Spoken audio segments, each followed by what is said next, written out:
nga bëgg ñëw toog nii devant les Sénégalais habillés en blanc te comporter comme un saint-ni tous quoi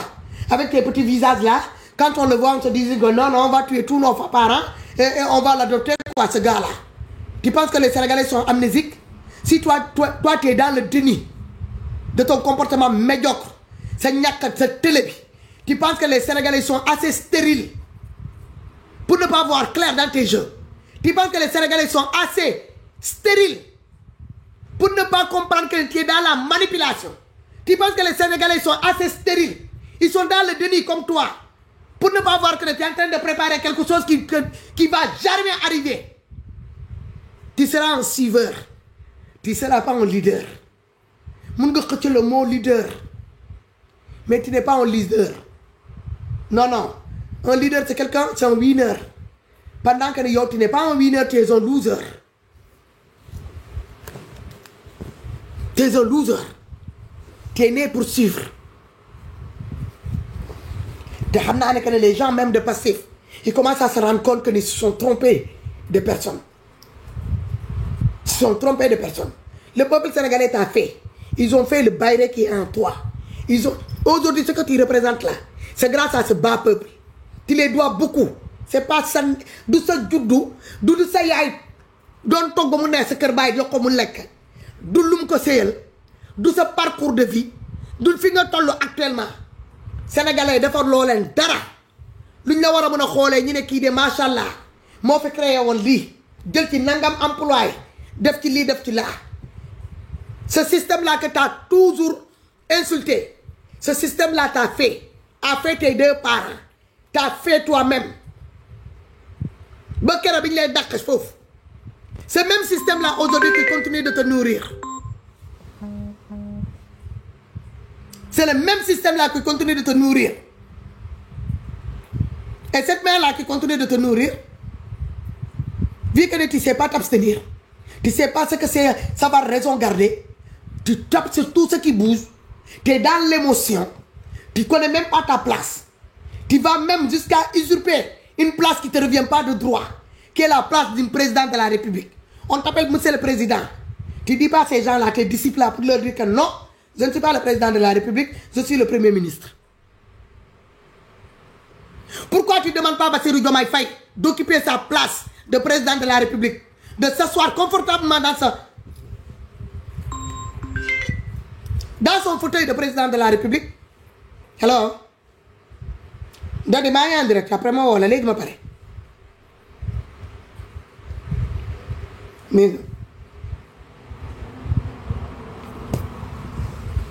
defoo ko. Tu veux nous imposer deux présidents de la République. Nous imposer trois premières dames. Ousmane Sonko, je te demande de passage. Ça, c'est une question qui me tient à cœur. À cœur. À cœur. Ça, c'est une question qui trottine dans ma tête depuis la nomination de Bassirou Diomaye à la tête de ce pays-là. Ma bëggoon la koo laaj. Et ça te concerne toi. Si je dis que ça te concerne, ça concerne ta première femme. Khady Kébé. Ta femme Khady Kébé. Quel est son poste? Elle occupe quel poste dans ce gouvernement-là? Pourquoi on le voit dans des cérémonies qui devaient être dédiées à nos premières first ladies qu'on a? Comme on a deux first ladies, deux premières dames au Sénégal. Ta femme, elle fait quoi dans ces cérémonies-là? Car elle ne se comporte pas comme un simple invité, comme une simple invitée. Non, non. J'aimerais savoir d'abord Ousmane Sonko. Les questions là, je vais poser Ousmane Sonko pour dire que nous sommes loo xamante ne que dafa yàgg sama bopp bi mu ko jàpp ko dama gis ni que Bassirou Diomaye dafa am ñaari jabaram yi ñoom ñooy suñu première dame yi d'accord ngeen ak man mais ma gis ni que jabar Ousmane Sonko bi ñuy naan Khady Kébé muy aawo dama koy gis ci ay manipulation yu bëri mu am di ko dugal di ko buruxlu di ko forcer sénégalais yi muy bokk ci ay cérémonie yoo xamante ne moom mooy nekk ci kanam di ko bokk ak jabar Bassirou Diomaye yi ma bëgg a xam lan mooy ndombo tànk jabaru Ousmane Sonko ci biir gouvernement bi bu dee ñun ñett première dame la ñu am ak ñaari président nañ ko leeral sénégalais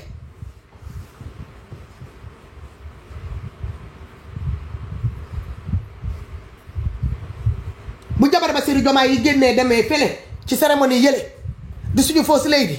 jabar Ousmane Sonko tamit da nga koy gis ci beneen organisation beneen côté bi lan damoo bëgg a xam jabar Ousmane Sonko ban poste la occupé ci biir gouvernement bi li ko waral ñu koy gis dans les différentes cérémonies mu koy présider wala mu fay nekk jabar Ousmane Sonko jabar Bassirou Diomaye bu ñu jàppee fii moom mu jàpp fële c'est quelle est la poste qu'elle occupe dans ce gouvernement là c'est quoi le poste damaa bëgg a xama te ni ma ko bëggee xam nii sénégalais yi bëri tamit noonu lañ ko bëggee xam alright parce que because I don't know man dama jàppoon ne que Sénégal on avait comme tuy first lady dañoo am suñu ñaari first lady yi alright ndax ñun dañoo am three first lady ak two président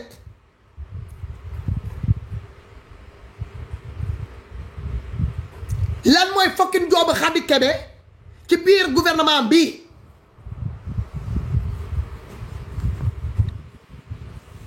loolay sama question man loolay sama Thiès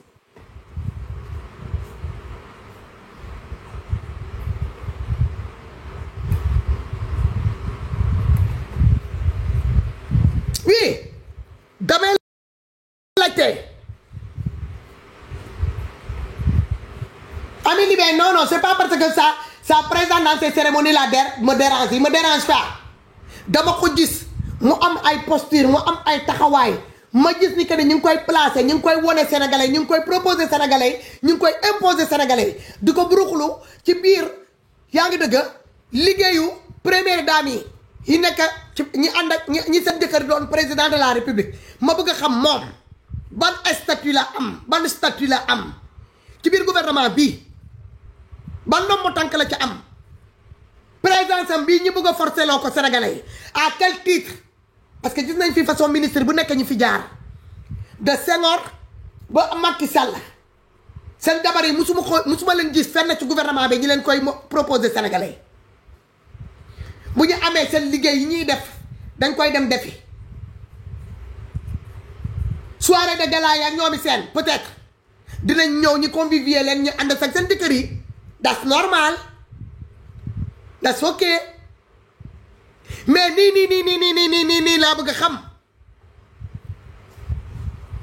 boobu tamit sénégalais dañoo bëgg a xam Ousmane Sonko comme nag may déglu Khady Kébé lan mooy liggéeyam ci gouvernement bii bu dee amu fa ndombu tànk moom nekkul suñu fausse lady jabar suñu premier ministre na dem toog na delluwaat xoolal ci li occupation yi mu nekkoon na dem toppatoo njaboot bi na dem toppatoo liggéeyam bi mu am na may suñu ñaari fausse lady yi ñi daagu ñi doxal na may sénégalais yi ñi familiarisé wu ak suñu ñaari fausse lady yi parce que xamuñu leen jabar Bassirou Diomaye yi ñun xamuñu leen te sénégalais bëgg nañ leen xam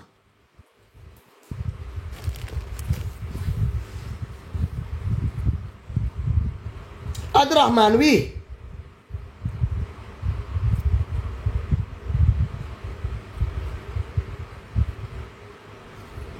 ngeen ne amu fa ndombo tànk dafay jàppale jëkkëram ci liggéey buy jàppale jëkkëram ci liggéey naka la faire en coulisses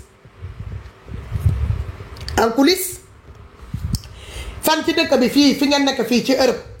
ngeen di gis un premier ministre boo xamante ne jabaram fu nekk lay nekk ci di nekk ci tapis rouge yi di tukki ak moom di dem ak moom fu ne di ngeen ko gis man Nouvelle-Guinée fu Papouasie fu Pikine yi nekk da ngeen gis président bu Papouasie sax buy dox premier ministre bi indi jabaram bi teg ko tamit ci wetam di concurrence da ngeen ko gis fan la amee Gambie bi lañ jege da ngeen ko gis Guinée Bissau da ngeen ko gis wala ministre yooyu seen jabar yi nekkuñu di leen jàppale Mali da ngeen ko gis Burkina Faso da ngeen ko gis Côte d'Ivoire bi lañ jege da ngeen ko gis visite officielle yi mu def nii sax dem ay premier ministre di ko gàttan moom muy dem mu yóbbaale jabaram est-ce que da ngeen gis ay premier ministre yooyu bi ñu koy ñoo gàttanu seen jabar yi toppaleen nekk leen ay nit Sénégal lu anormalul buñ ko jël ñu dugal ko dans le contexte normal lu musuta am buñ ko nangul suñu bopp parce que tant que ñi ngi gis ñi du maw ji naan ni que non non ñi koy jéem a normaliser di ko dugal dans le cadre normal te déontologie bi éthique bi yaa ngi dëgg ni ñuy former gouvernement bi ak ni affaire yi di doxee musuta am dans l'histoire du Sénégal du Ousmane Sonko moo ñu koy ñoo imposer war ñoo mën a céder à ses caprices war ñoo mën a céder à ses caprices il n'est pas le nombril du Sénégal, tout ne doit pas tourner autour de sa petite personne. Il est qui pour nous? Il a fait quoi pour nous? Ce qu'il a fait, on l'a vu. Il a saccagé ce pays-là. Il a mis le Sénégal sans sou, sans sou. Dafa jël Sénégal juutal ko ngir waxam yi bëri ngir di sugur populisme bëgg a di génnee di avancer des faits yaa ngi dëgg sans preuve looloo ñu dugal Sénégal ci guute financière muy daw partout bëgg a ñëw nangu ci loxo multinationaux yi tubaab yi fii yóbbu ñu dem tay lañu ci dugal ñu ci avion jet privé yi dem jox ñu chinois yi pour ñu duplicata ñu. Il va vous préparer à accepter les Chinois. Il va vous pousser harami pour nous adopter les Chinois, pour qu'on soit les Chinois. Mais la Chine et le Sénégal, on a toujours eu des bonnes coopérations ensemble depuis la nuit des temps. Vous en savez quelque chose? Parce que moi, mon père, il a travaillé qu'avec des Chinois. Donc, ingénieur, tali bari, il n'y a qu'un bir Sénégal. Il n'y a gratté on bala ñu leen di changer waat sam papa daf ko doon liggéey ak Chinois jamono Senghor ba ci Ablaye Wade bala muy ñoo toog la sama papa wàcc liggéey dernière œuvre bi bu ñu mettre en place c'est le barrage de Affiniam. Mon père il y a pas Afrique fu mu dem fu mu liggéeyut. Il a fait le Sénégal, la Guinée-Bissau, la Gambie, Côte d'Ivoire, Burkina Faso, le Mali, Guinée-Conakry, il est parti partout pour travailler avec ces Chinois-là. C'est pour ça qu'il parlait le chinois aussi.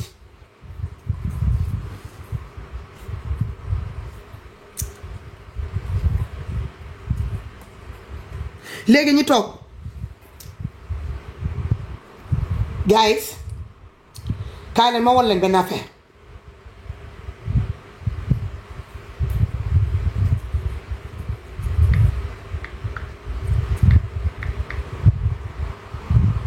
am na lu may def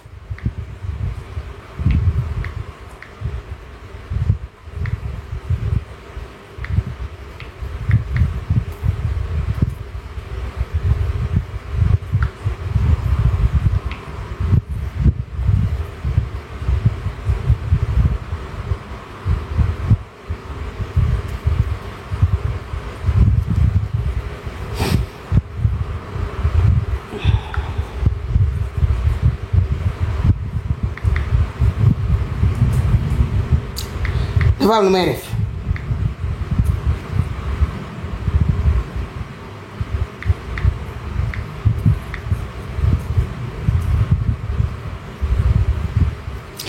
xam nga Ousmane Sonko man danga maa jaaxle danga maa dépassé parfois booy wax xaw ma dangay yàkkamti pour génn pour wax parce que ñun suñu président de la république daa génn mu dem ci benn sommet fan yii yëpp mi ngi fay wax am na quelques vidéos yoo xamante ne ñi ngi koy partagé ci discours am yi mu wax foofu ñun sénégalais yi bëgg nañ déglu suñu président ba xam lan la fa dem waxi parce que dafa daje ak ay homologam ak ay moromam président adduna yi yëpp fa daje ku ci nekk ngay plaider di ràcc di jëmale ko ci sa côté ku ci nekk da nga ñëw pour plaider pour sa dëkk ku ci nekk da nga war a ñëw nga wane yow sa tolluwaay nga ñoo jaay sa dëkk nga convaincre ñi nga xamante ne que ñoo yore nga fa ba gën a rëy ci adduna bi te ñi ciy tibb di ko jox ay nit ñi dem defar ci seen i dëkk di ci wàllu leb ci wàllu maye moom tamit ñu woo ko bii baax yërëm biñ ko yërëm lañ ko woo ne ko ne kaay nga bokk kaay convaincre ñu buñ la mënee jàppale ñu jàppale la buñ la war a tibbal may la tamit ñu tibb may la moment ba président de la république dem di defee loolu nekk ci sommet yooyu nekk di fa lijjanti problème Sénégal économie Sénégal jéem a xool na dina mën a convaincre yenn investisseurs yi nga xamante ni que ni mun na leen delloo redorer encore le blason de la diplomatie sénégalaise bi nga xamante ne moom mi ngi koy jéem a gàkkal multinationaux yi nga xamante ne dañoo ñëwoon investir woon Sénégal depuis la nuit des temps France doon actionnaire majoritaire ànd ak ñooñu di fa liggéey ñi daw ngir bi mu ñëwee bi mu toogee bi mu li mu commencé teg seen kaw mag Bassirou Diomaye le président bi mu commencé di lijjanti mi ngi lijjanti loolu Ousmane Sonko génn tweeté nee na moom day ñoo wax ak askan bi pendant que ñun suñu Sénégal suñu frontière avec le Mali terroristes yi daw nañu jóge nañ Mali daqee nañ leen Mali ba daw ñu ñoo dugg si côté Sénégal dëkk yi nekk ci frontière yi yëpp ñu dugg lakkatu ci kër yi ak ñoomi seen ba rey ci ay nit côté frontière yi kenn mënatul toog kenn mënatul nelaw moom mu génn mu ñëw sol yu weexam yi toog jàkkaarloo ak sénégalais yi nee na que Sénégal est en paix nee na Sénégal jàmm am na pendant que ñun zone boobu zone frontière bi ñu am noonu Kidira diggante Kidira ak Kaay mu doon côté bi ma xam bu baax côté boobu yëpp terreau yi yéen a ma ko gën a xam ñoom ak armée malien yi avec l'appui de l'armée sénégalaise ñi ngi jàkkaarloo ak ñoom di leen teg lu métti di jéem a xool di dugg ci biir kër yi ñi duggoon daw dugg ci biir kër yi ñii jéem a xool pour dugg ci biir kër yi pour lokkati leen ñiy soqante ay bal foo toll ci frontière bi dëmb barki dëmb ci guddi ba dëmb ci suba kenn nelawul ci côté boobu en tant que premier ministre nga ne yow téye au courant de tout yow yëg nga lépp mais gën na menacer ce peuple moom mën nga ko gën na di menacer ce peuple pour tëjlu leen seen jëmeñ effacer leen raseloo leen mur ça c'est très fort. Est-ce que c'était le moment ñun ñu nekk en urgence en alerte urgence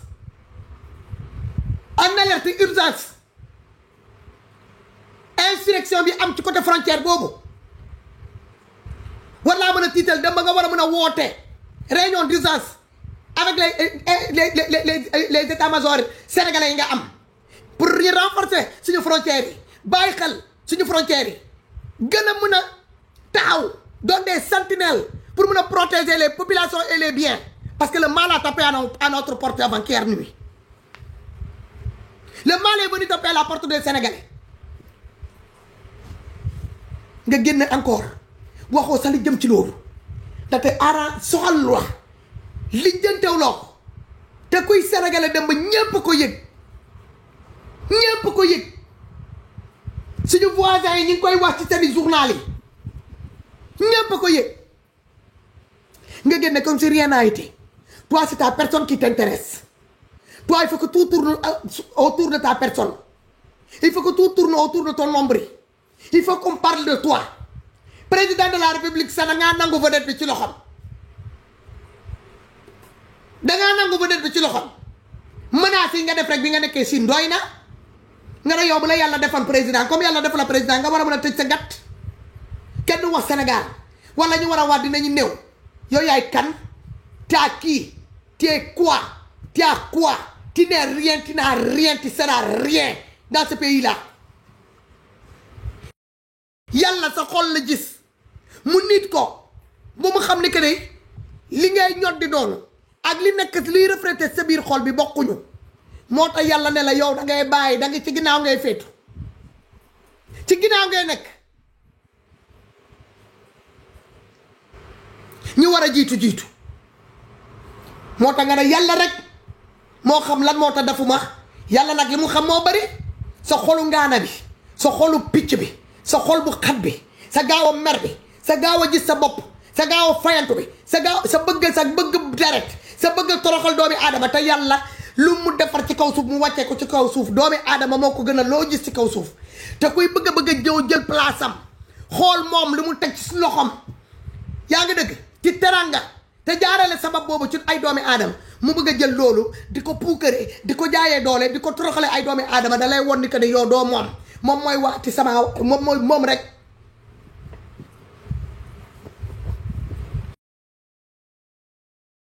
rek mooy rabbi sabawaat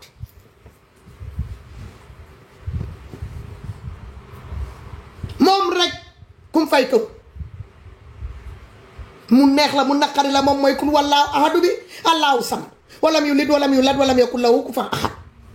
mu neex la mu naqari la munoo ci tous commencement am yërmande la diggam bi yërmande la mu jëntalam bi yërmande la mu defar la defar ay ñoñ say ñoñ yow nga bëgg a taxaw nga bëgg a nangu pouvoir boobu bëgg a jël wàccee ko moom ci place am nga jël place yi pour lan dangaa attan moom benn demi journée yàlla benn xëyu maleeka yàlla sa yow danga kaa mën a attan benn mission xëyu benn maleeka yàlla bi mu yebal rek ci benn doomi aadama yow danga kaa am attan nga bëgg a taxaw fii di tëkku nit ñi quoi di tëkku nit ñi te li ngay tëkkoo nit ñi tegoo ko fenn li ngay bakkoo di ko tiitaroo mooy doole boobu ngay bakkoo di ko tiitaroo jaarale ko ci ay prison bëgg koo jaarale ci ay juge ak ay procureur pour di ci tënk ay nit ci ay prison yàlla baa ngi lay xaar te boobu foo daw doo rëcc du sa posture moo la ciy rëcculoo du kër bu rafet moo la ciy bañ a dugal du oto bu rafet moo la ciy bañ a dugal foo jaar di nga daj ak moom ndax tamit moom mi ngi dox di ñëw yow yaa ngi dox di dem foo jaar nga daj ak moom day parax lan la yow wàccal sénégalais yi may sénégalais yi seen affaire sénégalais yi seen affaire sénégalais yi seen affaire sénégalais yi seen affaire may ñu suñu jàmm ak suñu salaam may ñu suñu jàmm ak suñu salaam du formation du dara ndox bu baax kenn mënu koo naan nga ne yow yaa dem pour dem signer ay coopération Mercedes Benz nga ne Mercedes Benz chinois yi usine Mercedes Benz ñoom ñoo ko moom ba ñu war ko ñoo implanté biir Sénégal est-ce que juumoo Mercedes Benz nga xamante ne allemand yi ñoo ko moom seen usines yi nekk fii Argentine ak Angleterre ak ñoomi seen dans les pays ici de l'Union européenne kañ la Mercedes Benz allemand yi jël ko toxal ko yóbbu ko au niveau de Chine ba chinois yi di ko moom kañ la ko chinois yi jënd ci loxo allemand yi gars yi dem leen Google ngeen tapé le Mercedes Benz bi Ousmane Sonko di wax ngeen xool la fabrication des Mercedes Benz la marque de Mercedes Benz ça vient d'où li ma leen di wax ni bu amut ma xaddi ma bàyyi ko TikTok bi kii dafa mun a duula yàkkamti na génn ba pour waa sénégalais que ni dafa dem xaw ma ban concessionnaire de voiture la dem yow même bu dee sax da nga ñoo jël si fii suñu Mercedes Benz ak ñiy defal Audi ak ñoomi seen tous ces voitures là de gros cylindres la ñii ñoo koy defar Ferrari bi italien yi la Mercedes yi ak ñoom Audi ak ñoomi seen fii la Porsche yi fii la Allemagne ñoom ñoo ko defar ndaxte ñoom c'est y a pas de limitage de kilomètres en Allemagne ces véhicules là ils sont conçus uniquement pour les autoroutes de Allemagne. Allez-y c'est Google vous allez Google ko autant que moi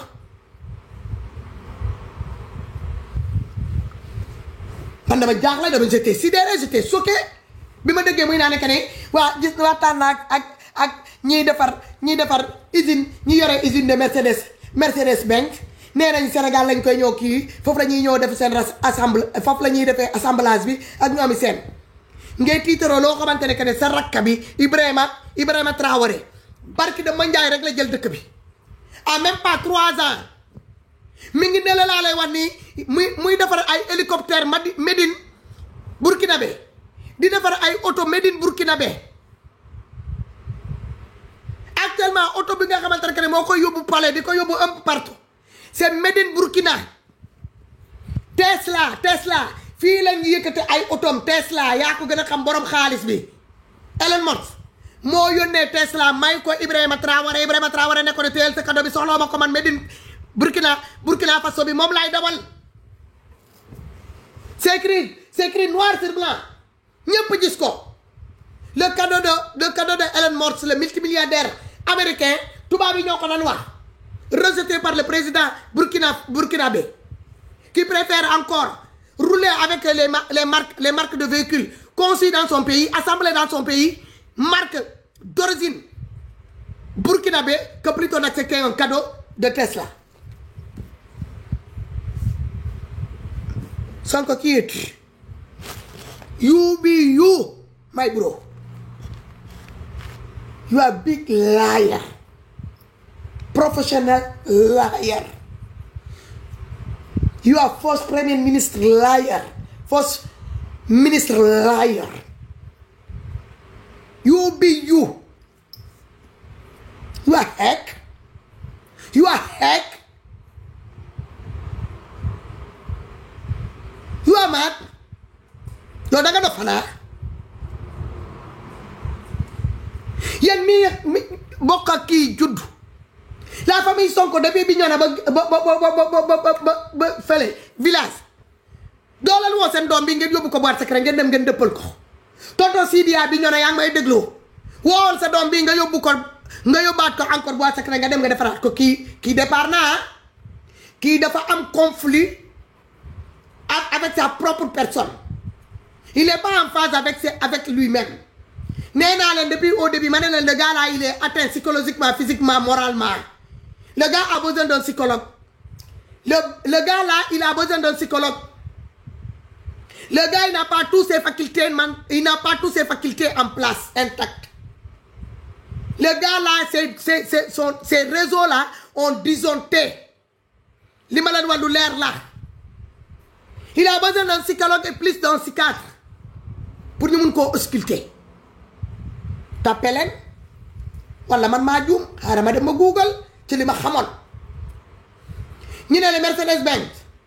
est fabriqué dans plusieurs pays mais principalement en Allemagne, aux États-Unis et en Argentine. Du samay wadde dem la ngeen Google ko ngeen xol. Néna ñooñu légui jóge nañ Allemagne, bay États-Unis, bay Argentina, légui Sénégal lañuy ñëw. Chinois yi defana ñoo jënd entreprise bobu ci loxo allemand yi fi am seen représentant au niveau des États-Unis Argentina dem ba Chinois yi jënd ko seen loxo nar ko yóbbu au niveau du Sénégal nee na Afrique de l'Ouest yépp Sénégal lañ koy ñoo installé man ma foogoon ni que da ngay jël nga valoriser doomi sénégalais yooyu nga xamante ne dañuy yëngatu ci wàllu automobile di defar ay auto nga encourager suñu designer sénégalais yi nga xamante ne ci wàllu automobile la ñuy yëngatu nga encourager leen jàppale leen ci financement accompagner leen ci financement yaa ngi dëgg pour ñu mën a créer le made in sénégalais ci ay auto di defar ay auto sur place di ko assembler sur place créer des emplois sur place mais doo doon jëli ay xiixon fële indi leen fii nga saaga leen barke de Mandiaye nga ne leen fu ñuy dem ci àdduna bi seeni kii la ñuy jël seeni tolaar yi nekk dans si kaso yi la ñuy vidé jël seen psychopathe yi nekk seen kaso yi yëpp yóbbu leen pour ñooñu di liggéey ñu affrété leen dans le monde un peu partout pour ñuy dem di liggéey ci tali yi di dem di liggéey ci entreprise yi partout fu ñuy dem tey nga bëgg a jëlaat leen même tolaar yooyu dugal leen affrété leen ci avion yooyu ngay jël sa jet privé yooyu ngay jël aux frais des sénégalais des contribuables sénégalais dugal foofu chinois yooyu bëgg leen indi Petersen bi ñu am rek doyuñu est-ce que Petersen boobu ñu am noonu doyuñu Petersen boobu di concurrence ak sénégalais yi ñi nekk dans le secteur informel yi doyuñu libanais yi nga xamante ne ñoo nangu le marché de fruits et légumes doyuñu tous les camelotes là qui sont vendus à Petersen là par ces chinois là doyuñu demal Chine nga xool da di fa fekk benn sénégalais bu fa yore benn cantine da ngay jënd nga dem mais duñ la bàyyi nga occuper benn place lu tax ngeen am complexe d'infériorité lu tax ngeen am complexe d'infériorité seen bopp lu tax vous aimez vous soumettre lu tax vous aimez vous soumettre daa mel ni jigéen bu jaaxaan nee na góor gi kaay kattama na koy bi dugg may xuur yi bu ma laal loolu deel moo fi nekk loolu moo fi nekk chinois yi seen quelques miettes yi nga xamante ne nga ne moom lañ la may comme don partenariat boo xamante ne de Alibaba bu ñu bëgg a signé jël Sénégal def ko benn sorte de plateforme boo xamante ne ñoom seen duñ jaaje ak seen camelote yi yëpp foofu lañ koy jaarale pour mën a def seen distribution bi gën a yaatu nag ci biir Afrique de l'Ouest ñoo concurrencé suñu usines yi nga xamante ne ñu ngi tëju depuis combien d'années ngeen war a mën a ubbi suñu usine de tissu yi lancé waat ces usines de tissu suñu usine de dàll yi lancé waat ko suñu usines yi doon confectionné ay cheveux nga gis sa doomi réew yi di dépenser des millions ñaata ci ay sénégalais ñooy dépenser ay milliards par mois pour dem jënd ji ay camelote au niveau de Chine di ko indi te ñu mënoon koo defar biir Sénégal usine yaa ngi foofu espace yi di ñu jeex usine Bata nga fa usine Sotiba naka fa usine mees bi laa lay wax ni Darling nga fa jàppale ñooñu ñu moderniser ngeen lancer waat encore le monde de l'industrie sénégalais comme il y a de la consommation il y a de la consommation ngeen yaatal seen wàllu numérisation bi vous n'avez pas besoin de faire des milliers de kilomètres pour dem de signer des alliances de numérisation sénégalais yaa ngi dale ci biir université yi ay xale ndaw jàng technologie xam ko ñu yore des ingénieurs qui sont renommés que reconnus au niveau international ngeen war a mun a lancer appel d'offres appeler ces gens-là à venir s'installer au Sénégal ñi mun a nekk fii di jàngale doomi sénégalais yi à la numérisation parce que la guerre de la numérisation foofu la ñu toll technologie guerre de technologie foofu la nit ñi toll actuellement te pourtant des sénégalais y en a à gogo qui sont dotés de ces savoirs-là qui sont laissés comme ça dans la nature qui travaillent pour d'autres pays qui montrent leur savoir à d'autres pays qui font leurs preuves dans d'autres pays pendant que dans leur propre pays ils se tapent, le président ou bien le ministre, ils se tapent des kilomètres et des kilomètres pour aller signer des conventions de merde qui nous revient la peau des fesses avec des prix exorbitants. En essence, quoi? Depuis la nuit des temps, les Chinois là, ils ont signé des conventions un peu partout dans ce monde-là. Partout où ils sont implantés là, ceux qui gagnent. Oui, ils font des crédits à taux faible, mais en contrepartie, ils ont beaucoup à ramasser sur le marché. Car au niveau du port, ils négocient pour que tous les conteneurs qui rentrent, qui sortent de Chine, qui doivent rentrer dans ton pays là, qui ne payent pas aussi beaucoup de taxes. Et ils sont priorité.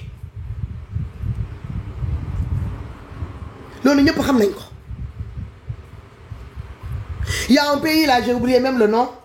où la Chine a récupéré leur port. Ce pays-là, je ne sais pas si c'est le Kenya ou là. Il y a un pays en Afrique qui était en conflit avec la Chine. Chine les Chinois les ont détournés de l'FMI, des multinationaux ici. Il y a ils ont détourné les. Dylan leble Khalis à taux faible. Ok? Mais ce taux faible là, qu'est-ce qui est arrivé à la fin? La Chine s'est accaparée de leur port. Le lieu le plus stratégique qui fait rentrer de l'argent dans un pays. Qui doit battre le record de croissance financière d'un pays.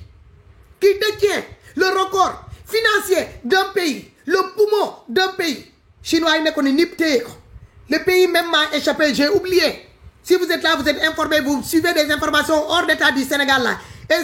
Aidez-moi à trouver le nom de ce pays-là. C'est pas la Tanzanie. C'est pas la Tanzanie. C'est pas aussi comment dire ça, Angola. Angola, on les a chassés là-bas. Tanzanie aussi, on a récupéré leur... Quand l'ancien président là qui est parti, avant cette dame là qui est venue, il a récupéré ça. Il a serré la ceinture, il a payé les dettes que le Tanzanie devait à la Chine pour récupérer tous les biens là que la Chine a saisis dans ces pays-là. D'abord, il y a Botswana, il y a Kenya, il y a si ce n'est pas anglophone, je pense que c'est plutôt anglophone que francophone que les Chinois ont fait ça.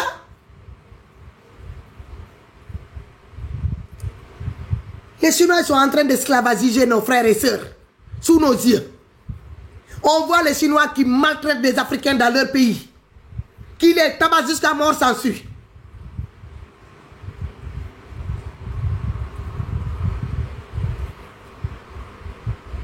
Ces gens-là refusent de se soumettre.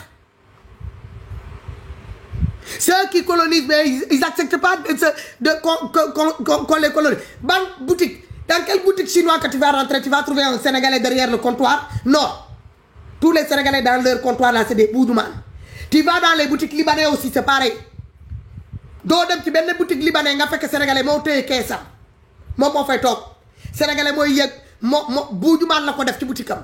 moo koy wàccal tapis yi moo koy daggal tapis yi mooy dox ci naaj bi moo koy may ndox mu naan moom lay yónni un peu partout doo ji benn Sénégalais doo ji benn chinois pourtant c'est des catholiques am na ay catholiques am na ay bouddha am na ñoomi seen ils se mélangent pas avec les Sénégalais jënd ak jaay la ñu soxla ak jën ak ay buujumaan des main d'œuvre pare nañ ci dès qu'ils arrivent ils vont essayer de s'intégrer ils vont essayer de parler la langue by force buñ ko lakkee rek buñ ko mokkalee ñu ubbi ñu toog seen place ñooy jaay yow daal day yëkkati carton bi nga leen koy tegal nga doon daal di seen surga ay nit yoo xamante ne boo demee seen dëkk nga fekk leen fu ñu dëkk fu ñuy fanaan sa problème la pour ñu lekk sa añ reer ndekki problème la des gens qui se nourrissent de tout de rien ñooñu ñooy traversé dugg dajale ba muy am njëg avion wàcc ci Sénégal ñi jël ko def ko buur ci kaw sénégalais nga dem Liban fii nekk suñu wet c'est les Libanais jigéenu Sénégal amoo droit ëmb wasin foofu dañuy nangu sa doom bi delloo ko sa dëkk bi nga jóge jàpp na yóbbu la prison parce que da ngaa violé seen code de émigré bi ñu mettre en place doo gis benn nit ku ñuul bu fa ubbi table di fa jaay tàngal mbir naan nga mën a doon bu dee góor gardiennage nga mën a dem di raxas oto di raxas seen xaj yi di raxas seen muus yi di raxas seen golo yi ñuy adopté seen animaux yooyu ñuy dugal seen biir kër ngay toggal seen jabar yi di mboot seen jabar yi di toppatoo seen doom yi di togg ak yekk di raxas kër gi bu ñu amee gan ñi tëj la ci waaj bi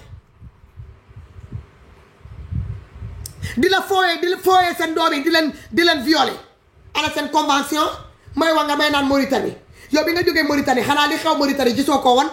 doomi sénégalais yi ñu doon nangu seen xaalis di leen dóor di leen dugal ci ay biis ñëw sànni leen ci frontière bi nangu lépp li ñu amoon ci bien te loolu bi nga demee foofu sa visite boobu nga demoon noonu bi nga fa jógee la loolu am Ousmane la loolu am ban convention nga fi signé américains yi yaa ngi lay woo américains yi dañ leen doom Donald Trump da leen doom ultimatum nee na mi ngi leen di xaar pour ngeen ranger wu ndax ba mën a décider ndax na day jël Sénégal dugal ko ci liste rouge am wala na leen di bàyyi ngeen di dugal seen demande de visa yi doomi sénégalais yi di dem di ñëw di comme nu mu musa na nekk depuis la nuit des temps nga war a mën a focus ci loolu avec le président de la République parce que tu n'avais pas les prérogatives pour répondre au gouvernement américain mais da ngaa yàkkamti sous le coup de l'émotion parce que le lendemain tu dois te rendre en Chine pour montrer les Chinois qu'on est bien Chinois yaa ngi rey parce que ñoom ñooy bokk table cette table là de ces grandes puissances là Sénégal du ci bokk Chine mooy toog États-Unis toog yow doo fa toog doo fekkee moo tax boo nee da ngay dugg ci diggante ñaar ñooñu yëkkati ñële di ko koli kële Donald Trump da lay rey parce que Chinois lu mu jàpp ci mer bu Donald Trump jëlee téléphone am ne ko ne allo Xi Jinping mu ne ko wii mu ne ko I am okay pare tamit yow yoroo numéro Xi Jinping amul ci yow soxla Donald Trump pare yow benn pays bu daw nga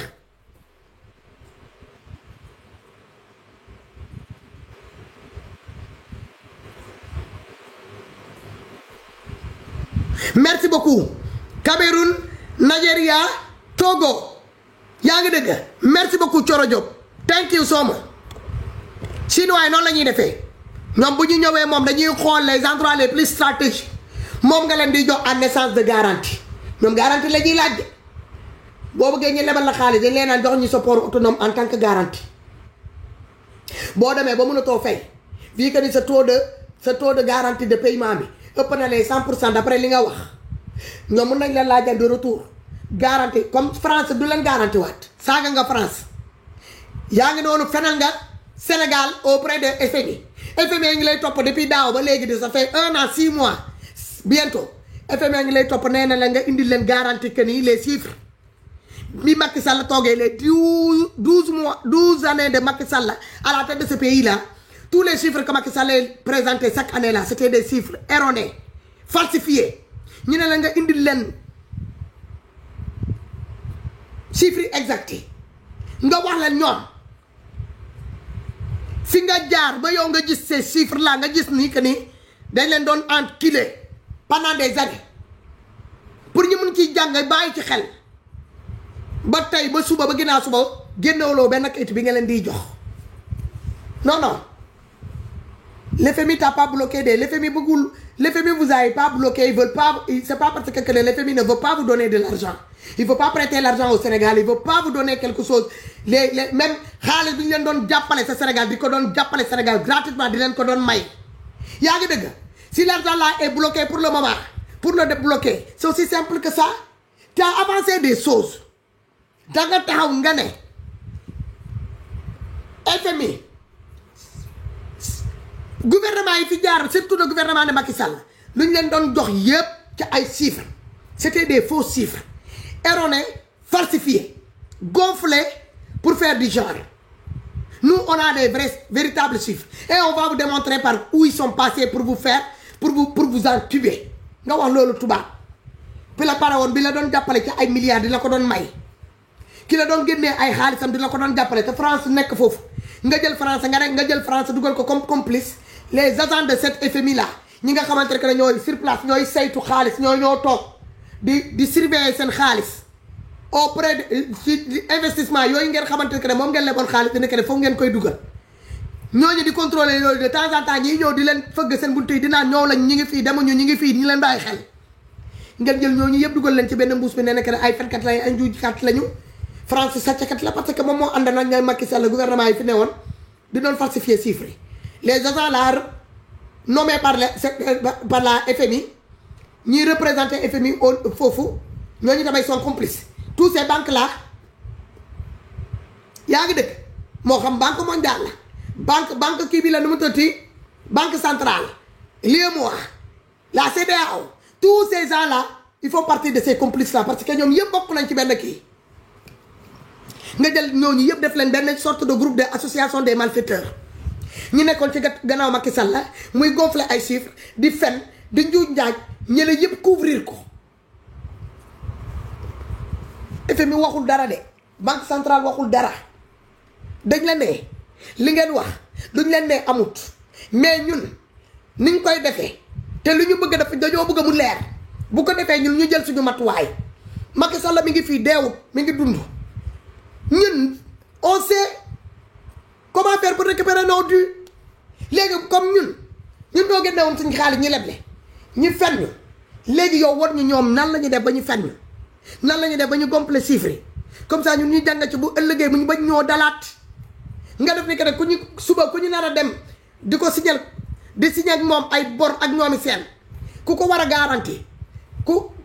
suñu superviseurs yi nga xamante ne ñoo war a dem toog di saytu suñu xaalis boobu pour xam fuñ ko biñ ko lebee fuñ ko di dugal ndax baax na wala baaxul ndax fuñ ko nee ne que foofu lañ koy dugal nañ ko fa wala dugaluñu ko fa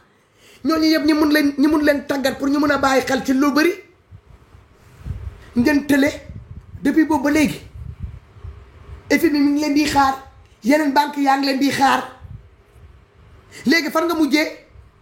nga dallu Africa banque UEMOA boobu ngay xamante ne que ni est supervisé par ces grands là nga dem foofu ngay leb xaalis bu Côte d'Ivoire dugal Burkina Faso dugal tous ces états membres de l'Afrique ñoo xamante ne que ils sont dans cette zone là de l'UEMOA seen xaalis bi ñuy ñëw di ko consigner ci banque yooyu ngay dem di ko leb un taux exorbitant boo xamante ne que yow doo ko génnee ci sa salaire nga joxe doo ko génnee ci sa salaire ñooñi nga sa bande yooyu nga joxe du sa sympathisant yooyu militant yii ñoo ko war a ñoo fay sénégalais lambda yi ñoo ko war a ñoo fay Ousmane qui es-tu est-ce qu'il n'est pas temps nga arrêté wax bi xanaa boo fenee ba ñu génneel la palme d'or ñu ne la sa trophée palme d'or baa ngi nii ci sa fen Cour suprême ci fen mu ngi koy soog a attee ci biir Sénégal nga fenal nit ñi nga dem ak moom ba Cour suprême mi ngi soog a am biir Sénégal ci histoire Sénégal ci histoire Sénégal africain yëpp mi ngi soog a am te nee nañ la 200 millions Mame Mbaye Niang da nga ko koy jox boo paree nag 29 milliards yi nga koy jiñ nga indi preuve bi teg ko Mame Mbaye Niang même bu ñibbisee dëkk bi tey yow mënoon loo ko dara parce que 29 milliards yooyu il faut nga dugg nga génne ko ba mu set nga génne nga teg ko ci loxoom. dama lay rectifier foofu Mercedes-Benz n'est pas dirigé par un concessionnaire automobile chinois ay allemand ñoo moom Mercedes-Benz te dans ces pays yi nga xamante ne foofu lañ koy confectionner ñu koy assembler foofu c'est Argentina America ak moomu Deutschland di Allemagne yaa ngi dëgg li ma lay wax chinois boo gis mu yore Mercedes-Benz allemand yi ñoo ko jaay bu ñu amee ay pièces yi ñuy defar lu foofu nangu naa ko mais allemand yi ñoom seen usine yi fii la nekk te marque Mercedes-Benz c'est pas une marque chinois c'est une marque allemand foofu leer na romb naa foofu ma daane la ko fenn Ousmane Sonko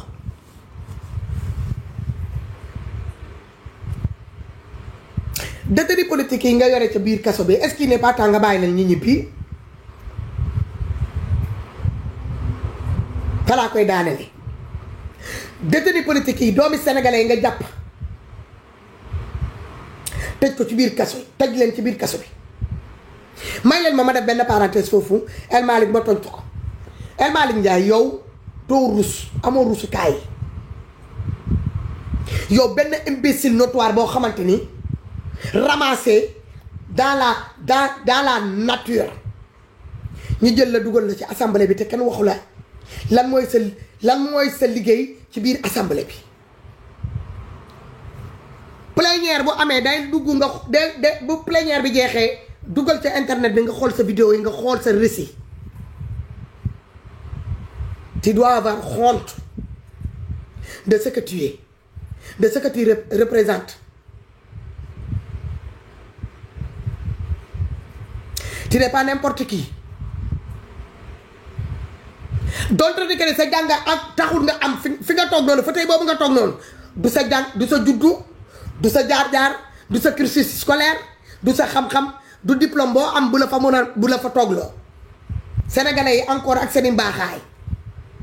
yàlla ak baaxaayam bi jaarale sabab bi ci sénégalais tabb ay nit fal leen ñooñu tamit fan la à leur tour. El Malick kër boobu nga toog noonu di kër sénégalais yi mooy suñu ñaareel kër bi boobu palais présidentiel bi jógee yooyu yaay deuxième kër sénégalais bu seen bët xonqee fële ci palais bi ci yow la ñu waroon a ñëw jooy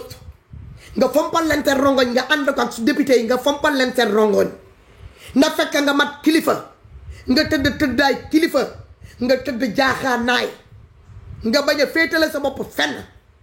Un président de l'Assemblée nationale amul parti politique amul leader politique sénégalais yi ñooy leader am sénégalais yi ñooy parti politique am parce que mi ngi fii pour trancher dans la transparence de saytu li war a dem ci sénégalais yi dina taxaw doon gendarme doon juge doon procureur pour mun a taxaw pour saytu pour mun a xoolal pour le partage équitable des biens des sénégalais mu doon loo xamante ne day dem ci monsieur madame tout le monde sans distinction. ñëpp jot seen wàll mooy yow fi nga toog sénégalais bu nekk dafa war a mën a di xëy di gontu di formé di jàngalekat yi ñi leen di fay di faju defar hôpital yi fajkat yi ñi leen di fay formé leen formation yi baax ñi naan ci ndox bu baax bi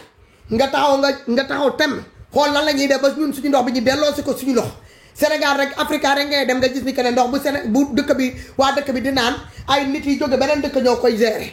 fii Europe ñemewoo ñoo laaj fii mairie bu gën a tuuti province bu gën a tuuti ville bu gën a tuuti ñemewoo ñoo taxaw nga ne da ngay revendiquer yow étranger bi ne ne que ne da ngay yor seen ndox duñ la ko mës a jox tubaab bi jël ndoxam parce que xam na ne que ne ndox c'est vital du ko jox doomi aadama mu yor ko tubaab bi jël courant am di ko jox benn étranger bu gérer ko tubaab du jël ndoxam di ko jox étranger mu gérer ko tubaab du jël communication am di ko jox étranger mu gérer ko parce que il faut avoir le monopole sur ça parce que loolu mooy nit ku la bëgg a rey tey ñi yore suñu ndox bi bu ñu bëggee rey mun nañ ko jaarale ci ndox bi rey sénégalais yi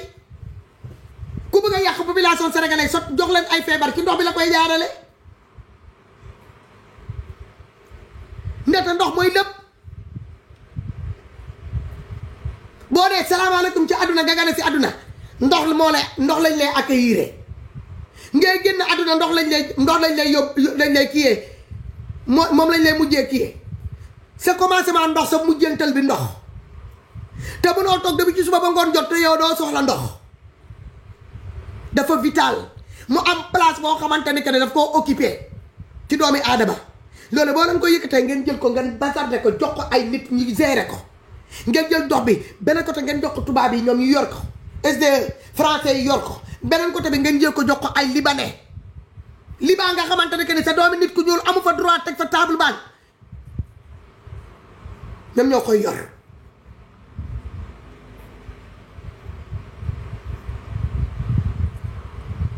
suñu communication ngeen ne yéen vous voulez couper le cordon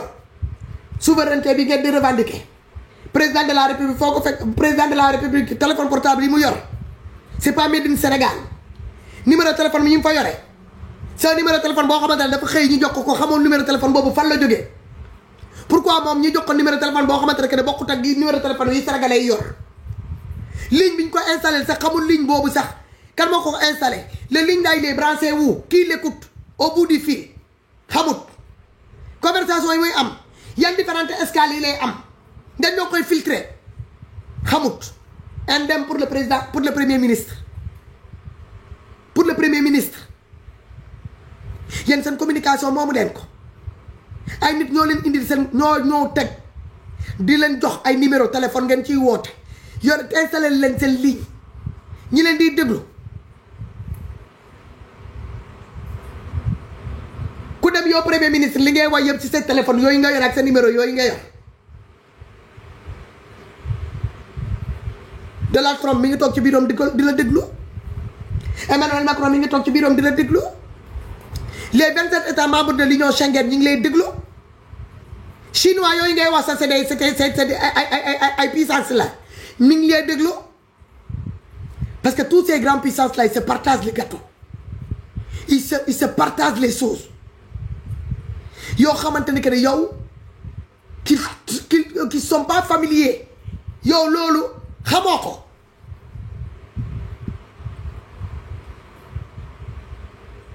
loolu waroon na doon seen combat yow nga yore sa dëkk am sa naaj 365 jours d'ensoleillement nga bàyyi ay nasaraan jógee un peu partout ci àdduna bi ñoo jël ay hectares de terre def ci seen i panneaux solaires di utiliser sa suuf utiliser sa naaj delluwaat encore jëlaat encore courant boobu ñoo jaay ko tubaab yi Sénélec tubaab yooyu delluwaat encore yow Sénégal ngay jëndaat courant boobu ci loxo nasaraan yooyu à prix d'or nga jaayaat ko sa waa réew te ñoom ñoo moom lépp. projet de loi yooyu ak ñu représenté kër yooyu di ko diriger comme dañuy ñëw ci hémicycle bi di ñëw di laajte pour ñu votel leen yëkkati xaalis sénégalais jox leen te yow nga doon président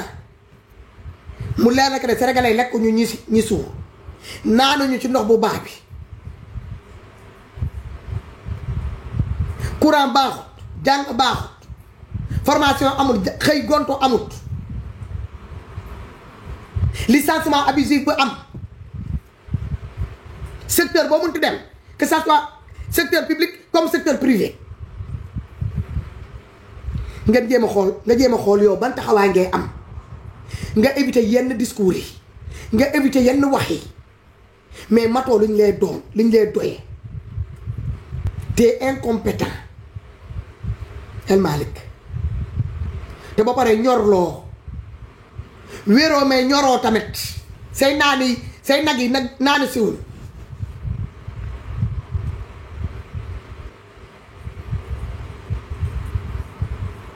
yow ñu arrêté nit di Bassirou Fofana ñu ne diffusion de fausses nouvelles te ñëpp xam na ni que c'est pas une fausse nouvelle nga ñëw nga toog ñu ne interviewé nga osé jël parole concernant une personne qui est dans la main de la justice kenn jugé gu ko donc il est présumé innocent jusqu'à jugement jusqu'à la justice détermine que ni il est coupable ou non coupable yow nga toog tu appelles les Sénégalais pour ñu dem ñaan waa justice pour ñu baal ko parce que li mu wax dafa garaaw justice la tooñ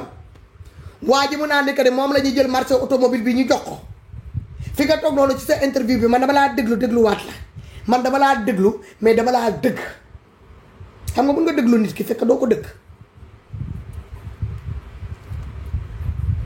man dama laa déglu ba pare dëgg la ba léegi t'as pas mentionné que ni homme d'affaires boobu di sénégalais boobu nga xamante ne moo tuumaal fii ancien ministre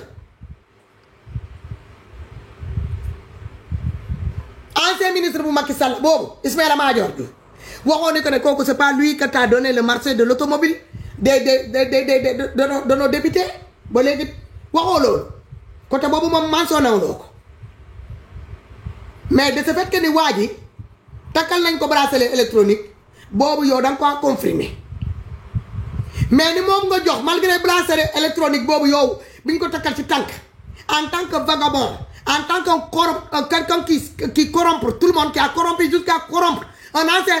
ancien ministre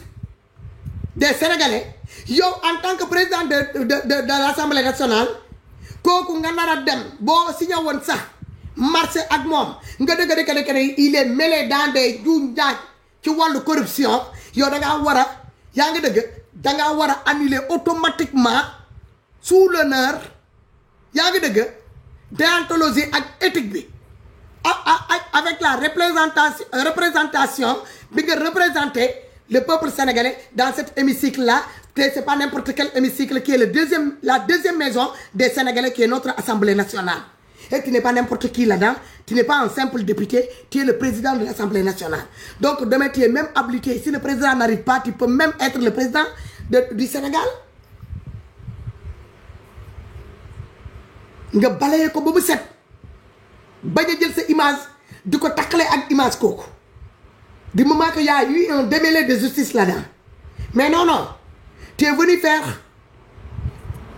venu jouer l'avocat du diable aux yeux et aux yeux de tout le monde. Et nous l'avons interviewé, il n'y a personne pour te dire la vérité, pour te dire que ce n'est pas ta place. Cette interview-là, tu n'as pas besoin de venir te sous, pour l'air à ce tour, pour s'étaler sa der. Avant pour s'étaler sa der. Si tu n'es pas derrière, tu n'es pas caché derrière l'arrestation de Bassirou Fofana, l'oï titre. looy woote ay interview sénégalais di la xaar ci biir hémicycle bi ñu bëgg a xam Sénégal ñun 1 an 6 mois yi nga xamante ne moom la ñu dugg nii lan la sénégalais yi lan ngeen nar ci sénégalais yi lan ngeen namm ci sénégalais yi foo leen bëgg a jëmee dëkk bi parce que 2 ans yi bu matee yeneen 2 ans yi ñoo leen ci des dernière année bu ci des ci élection la ñuy dugg donc da ngeen di pare cela veut dire que ni 5 ans yi quinquennat yi 4 ans de gouvernance rek ngeen di def 5e année bi vous rentrez dans la phase terminale mooy maanaam pare ngeen commencé ngeen defar ay bagages te 1 an et demi yaa ngi nii di leen bàyyi rien nada zéro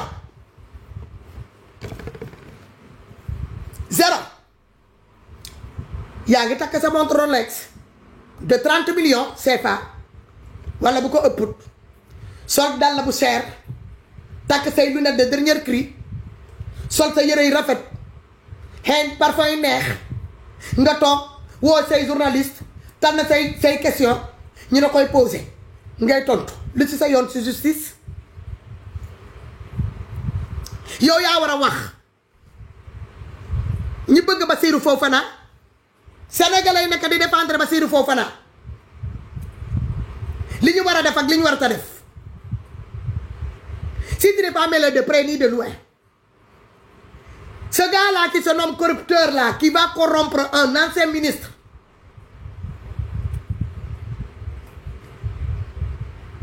Bi ngeen yëkkati l'argent des contribuables sénégalais nar koo dugal fu ci lu bëri li priorité ngeen bàyyi foofu ñëw bëgg koo jël dugal ko ci ay oto loo xamante ne que c'est nécessité te non député là nekkuñu dans ce daar là pour ñu mën a defee dépenser fu Sénégal toll premier ministre di génn tout le temps di jooyee ngir xaalis bu muy xaar jóge bitim réew te ñu bloqué ko un peu partout saa bu génnee ñëw toog mu ne mënumaa jot ci xaalis bitim réew ndekete moom li mu doon saaga Macky Sall yëpp di ko doon xasee xaalis bitim réew bi Macky Sall di doon dugal biir Sénégal ndekete moom ba ko ñee yàkkamti woon ba moom mu jot ci dëkk bi ba mun a jot ci xaalis boobu manque de tactique manque de savoir et de savoir raison garder et de savoir ce que c'est un état mu dem jël Sénégal dugal ko ci guuta mu ñoo toog nag muy uti nag ñu ko war a ñoo layal sànq ko moom ba mu set ñi teg ko fële jël fët bi lem ko ba mu baax yëkkati Macky Sall toogloo ko ci kaw fët boobu moo àndoo sa responsabilité bi à leur place koo xamante ne que dem na demul dëmb demul barki dëmb ça fait 1 an 6 mois la kooku dem liggéey na fi li mu fi liggéey ba pare dem na pare na ci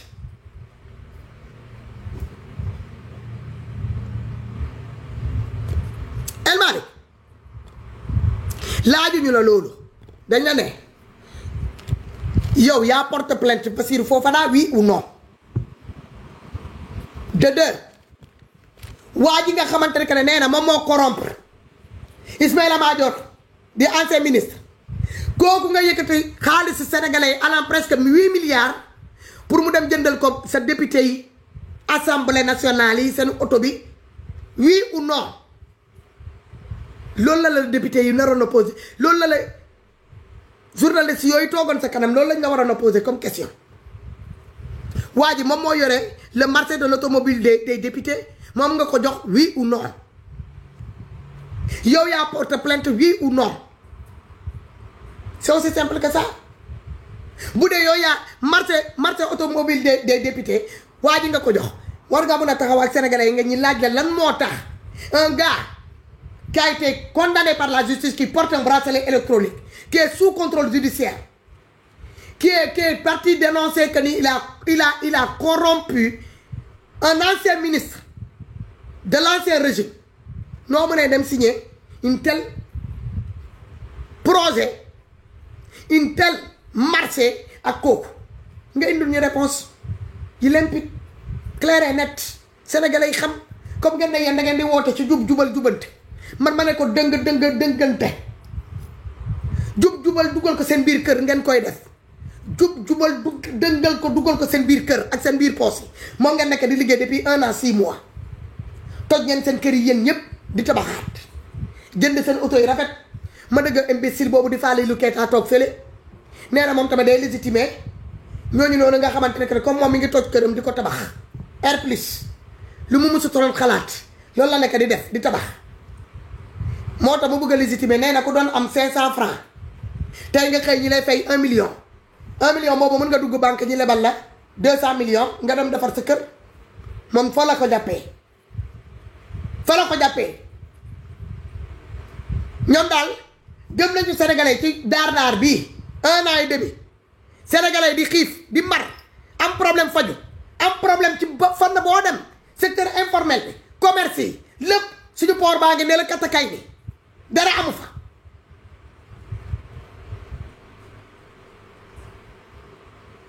secteur transport bi waa ngi ne la fayit secteur maritime bi fayit dara doxut ci dëkk bi agriculture élevage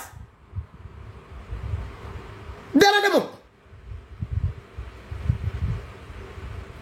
moom nee na ci diggante bi 1 an et demi banque yi implanté wu biir Sénégal wóolu nañ leen wóolu tellement que ni yëkkati na ñi commencé nañ yëkkati seen i millions di leen ko leb pour ñoom ñi dem ñi defar ñiy tabax seen i gratte-ciel fu ñu jëlee terrain biir Dakar bu tuutee bu tuuti c'est des millions et des millions banque dina la leb nga dem nga jënd terrain mu lebaat la nga ñëw nga tabax wan leen ma banque boobu ma dem ma lebee foofu